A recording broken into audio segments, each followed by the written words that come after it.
So the question was about reprofiling. Do you have any comments on that? The reprofiling of existing expenses. Sure. So we know that since 2017 that there's been a complete recalculation and creative accounting, I call it, that's been taking place, but it's allowed under NATO rules and has been for the last several years, which allows things like veterans pensions, some Government of Canada, Global Affairs Canada, monies that deal with conflict resolution to be added into the defense numbers. We don't know exactly what those numbers are, though, and that's why we're seeing a bit of a delta here between what's in the new announcement, what's actually in the supplemental A's, and we know that there is money that's going to be coming over from Coast Guard, because now Coast Guard is going to be absorbed in as well.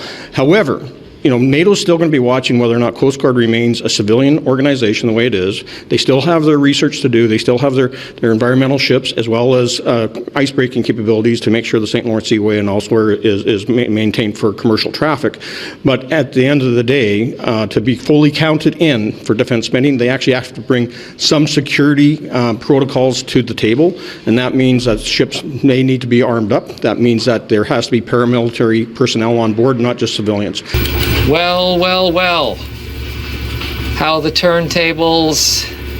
And so these are the things that Coast Guard is going to have to address, and we need to take a look at to see how it's going to affect their overall operations, and ultimately how those reprofiled dollars, which include now veterans pensions, to also, we're talking about 20% of the NATO number that's reported is made up of other departments, not national defense. And actually, when you start comparing apples to apples, what Liberals spent last year compared to what we spend is about the same.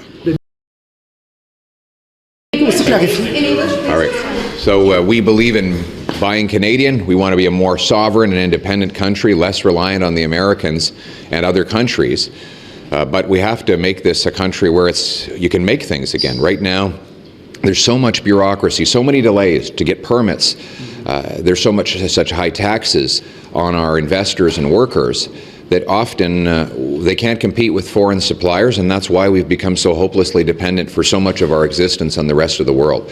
But we believe in unlocking the free enterprise system with low taxes, the fastest permits in the developed world, so that we can actually make stuff here in Canada and be self-reliant for the future. Thank you very much. Appreciate it.